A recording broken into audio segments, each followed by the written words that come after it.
এটা তো মীরের বই। রন্ধনশালার প্রধান হওয়া মীরের খুব গর্বের ছিল। এই রন্ধনশালা ছিল ওর ভালোবাসা।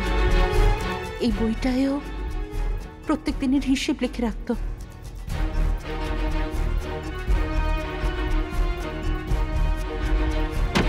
তার মানে ওনার উধাও হয়ে যাবার দিনের হিসাবও এই বইতে থাকবে, আর আমরা হয়তো ওখান থেকে কোনো সূত্র পাবো। যেদিন মীর উধাও হলো সেটা প্রথম জুম্মার রাত ছিল।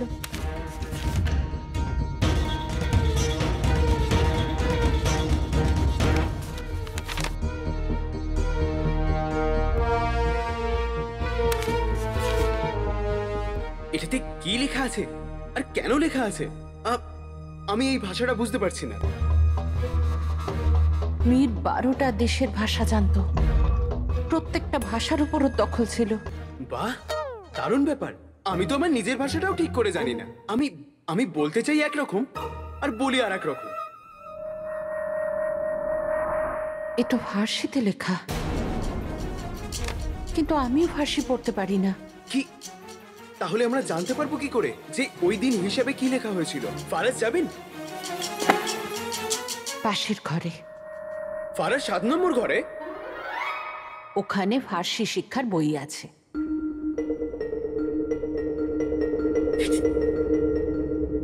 ততক্ষণ আমি চেষ্টা করি।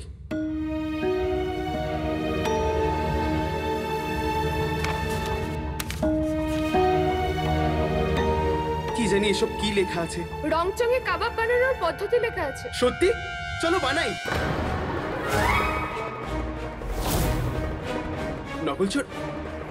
নকলচোর, তুমি এখানে কি করছো? আর তুমি ফার্সি ভাষা জানো?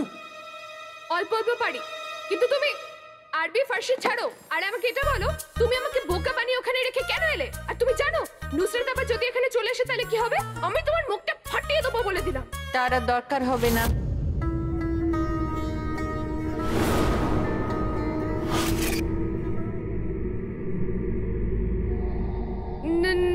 নুসরাত আপা, তুমি? আমি তো এখানে যাচ্ছিলাম, একে দেখতে পেলাম। যাওয়ার জন্য ভালো জায়গা খুঁজে নিয়েছো তুমি। যাকগে, এখন এই সমস্ত কথা দরকার নেই। আমাদের তোমার সাহায্য প্রয়োজন। হ্যাঁ হ্যাঁ, বলো না আমি কি করতে পারি। দেখো, তুমি ফার্সি পড়তে জানো, এখান থেকে একটু পড়ে বলো কি লেখা আছে।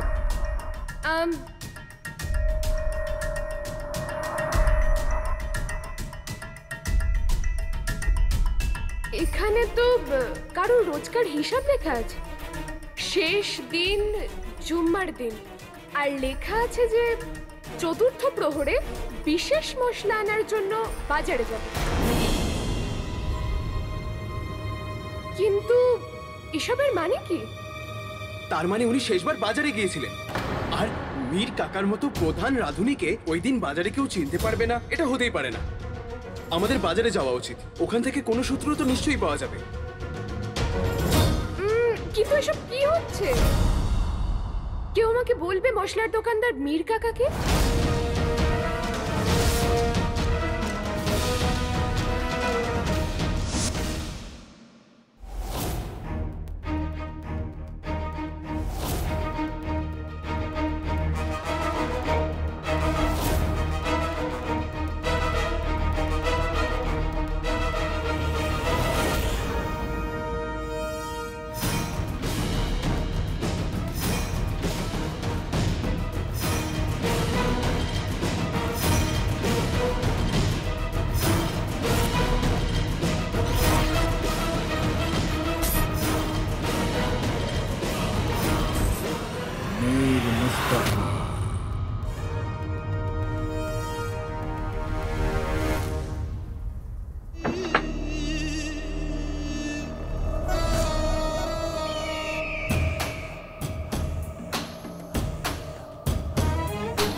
দৌড়ে যাও, দূরে যাও পক্ষীদের বাদশার কাছ থেকে।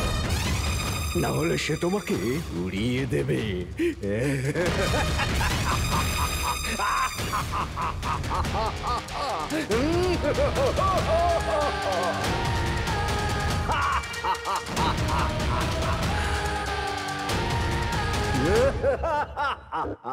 পক্ষীদের বাদশাহ, তোমার সময় এসে গেছে।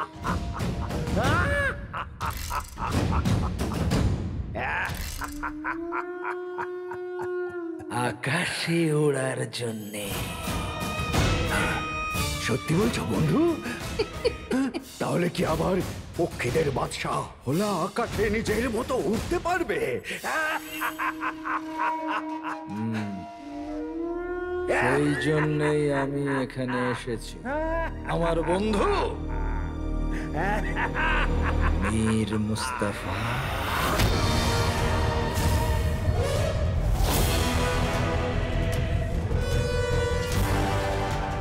জাফর, খোদাই বাগদাদকে কত সুন্দর বাগানের মতো সাজিয়েছেন, কিন্তু কিছু লোভীরা সেই বাগানটাকে তছনছ করে দিয়েছে।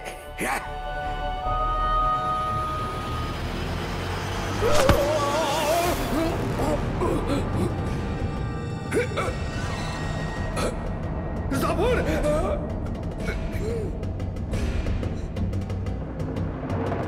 কি বললে?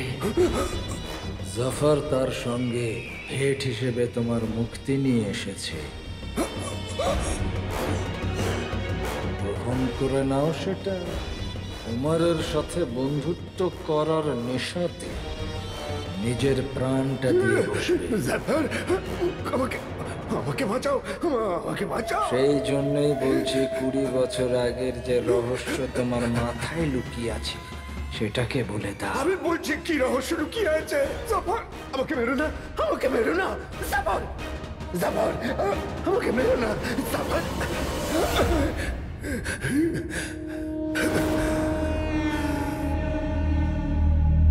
জাফর, আমি তোমায় বলছি 20 বছর ধরে আমি কি রহস্য লুকিয়েছি।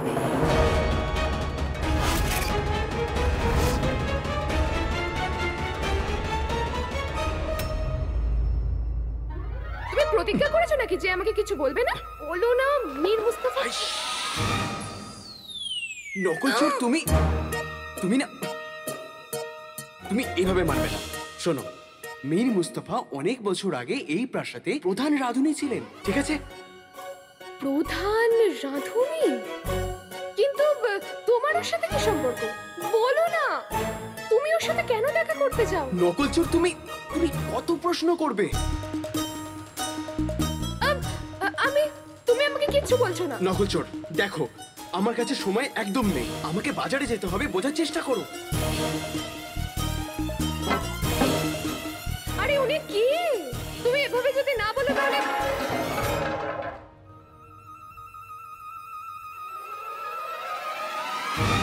নকলচোর, তুমি না, তুমি আমাকে সাহায্য করবার জায়গায় আমার কাজ বাড়িয়ে দিচ্ছ।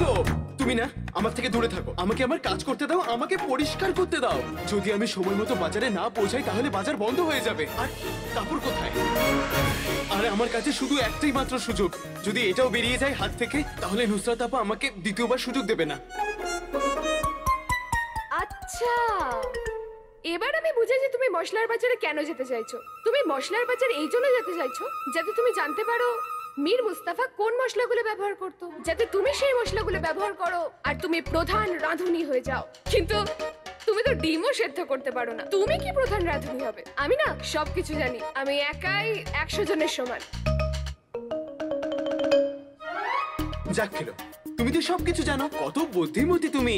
এবার সব জানতে পেরেছো, আর বিরক্ত করবে না। আমি যাই। হ্যাঁ। না না না না না না, তুমি আমাকে মিথ্যে বলছো, তাই না? বলো চোর, আমি তোমার সাথে বাজারে যাব। চলো আমরা দুজন একসাথে বাজারে যাব। কিন্তু সানা,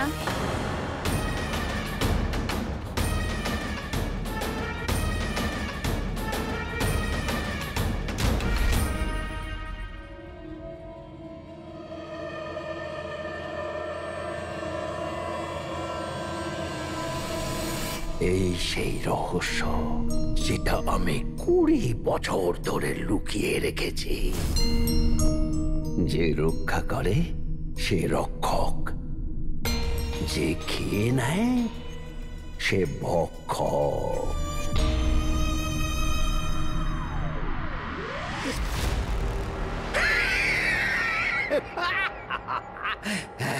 জাফর, রহস্য ছিটকে তোমার চোখে চলে গেছে।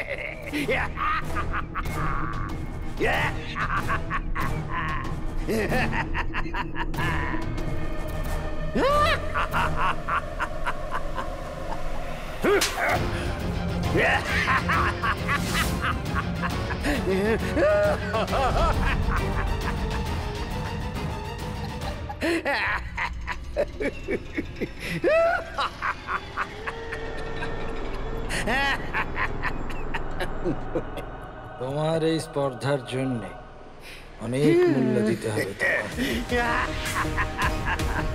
আমি জানি এটা 20 বছর ধরে তুমি তোমার এই মস্তিষ্কে রহস্যটাকে লুকিয়ে রেখেছ, কিন্তু এবার তোমার বন্ধু ওমর আমার এই সন্দেহটাকে বিশ্বাসে পরিণত করেছে।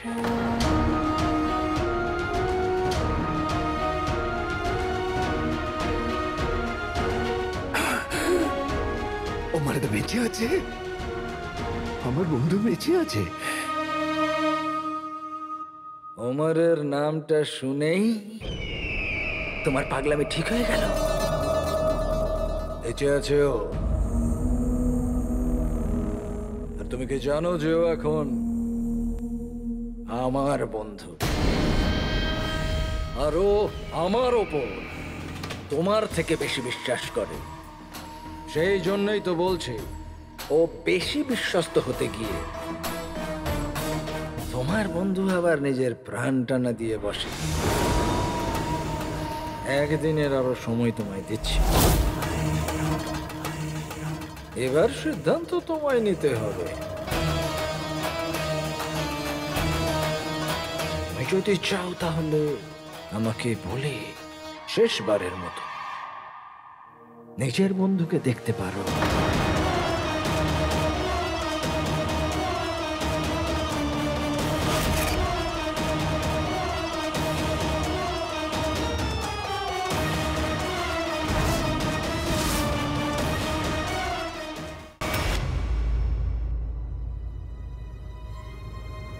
সানা, হ্যাঁ, আমি তোমাকে সবজি কেটে রাখতে বলেছিলাম, কেটেছো?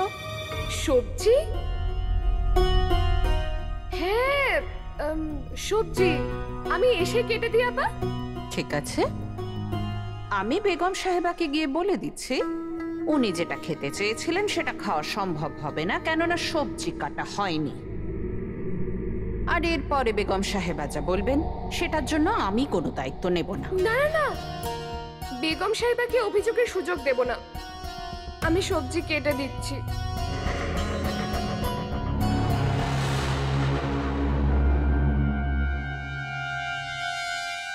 প্রাসাদের দেয়ালেরও কান আছে। কেউ যদি ঘুণাক্ষরেও এটা জানতে পারে যে তুমি ওমারের ছেলে, তাহলে তোমাকেও বিশ্বাসঘাতক বলা হবে। এখন হয় তুমি তোমার বাবার কলঙ্ক মুছে ফেলো, নয়তো সারা দুনিয়াকে বলে দাও যে তুমি কে। আমাকে ক্ষমা করে দিন আপা, আর এরকম ভুল হবে না।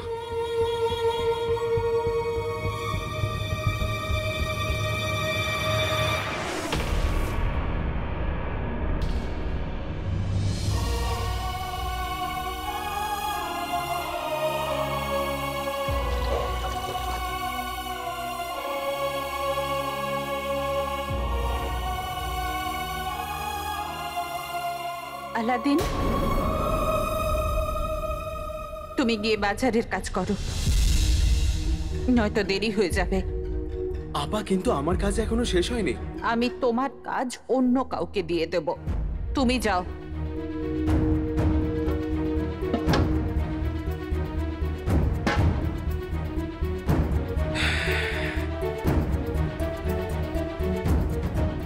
দাঁড়াও,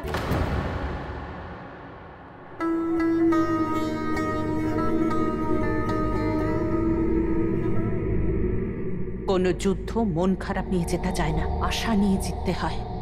আপা, আমার কাছে কষ্টের অনেক কারণ আছে, কিন্তু আশার জন্য নয়।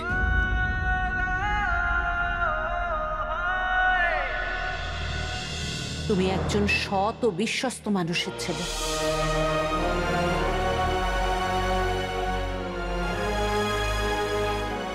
তোমার বাবা যদি বিশ্বাসঘাতক হতেন তাহলে মীরের বন্ধু হতে পারতেন না। উনি মীরের বন্ধু ছিলেন, তাই আমি তোমায় সাহায্য করছি। মীর যদি এখানে থাকতো ও একই কাজ করত। আল্লাহ তোমায় সফল করুন। আপা, এতক্ষণ তো সাহস ছিল, কিন্তু আপনি আশাও দিয়ে দিয়েছেন। মীর মুস্তাফা কাকা আমার বাবার বন্ধু ছিলেন, আমি ওনাকে খুঁজে বার করবই।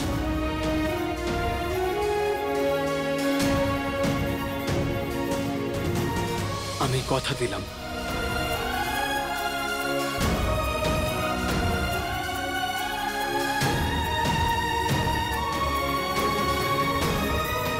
হে ঈশ্বরকে রক্ষা করো, ওর উদ্দেশ্যকে তুমি সফল করো।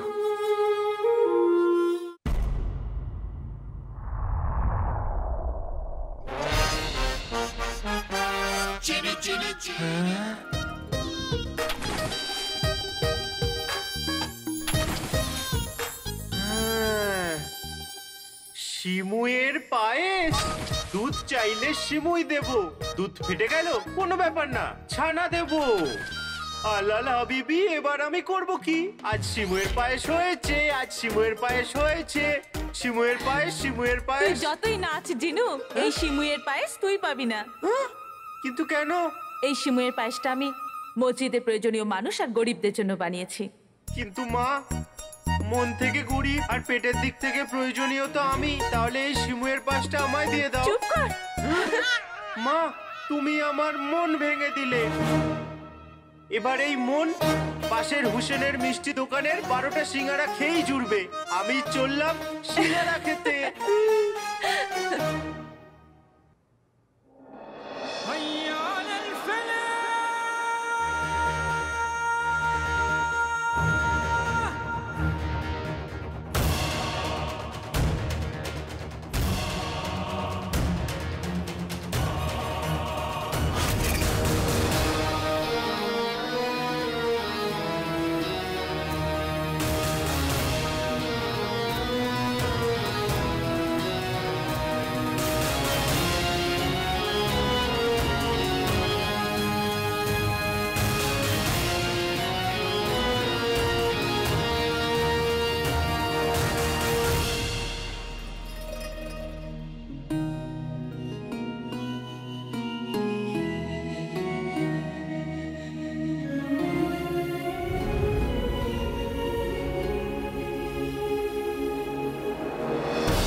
আজ আমি মীরকে খুঁজতে যাচ্ছি রুকসা। এই দূরত্ব আমি আর সহ্য করতে পারছি না। তুমি আমার জীবন, আর এবার জীবনকে ফিরে পাবার সময় এসে গেছে। মীরকে পেলেই আমাদের এই দূরত্ব চলে যাবে।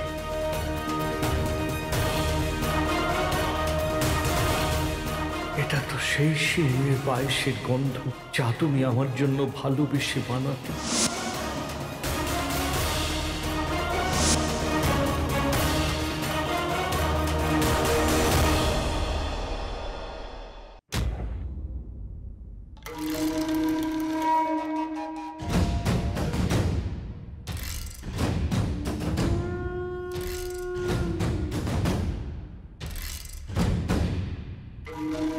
হুজুর, আমি এটা বুঝতে পারছি না যে আমরা ছদ্মবেশে এই মশলার বাজারে কি করছি।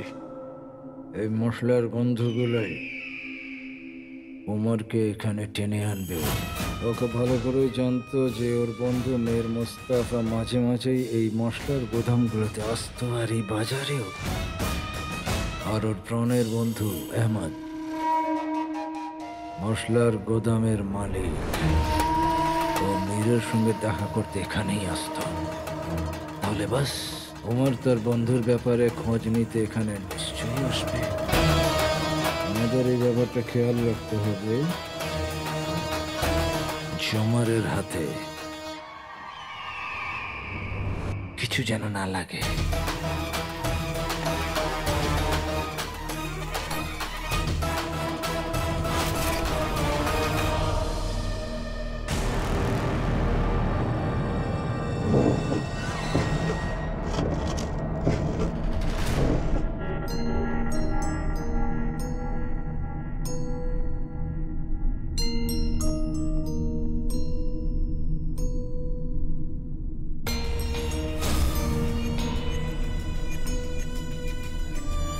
আমি তোমাকে কথা দিয়েছিলাম ওমর, রাজ পর্যন্ত সেই কথা আমি রেখেছি।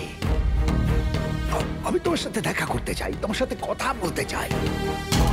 তোমাকে বেঈমান হিসেবে অভিযুক্ত করেছিল আর কেউ নয়, সে জাফর। জাফর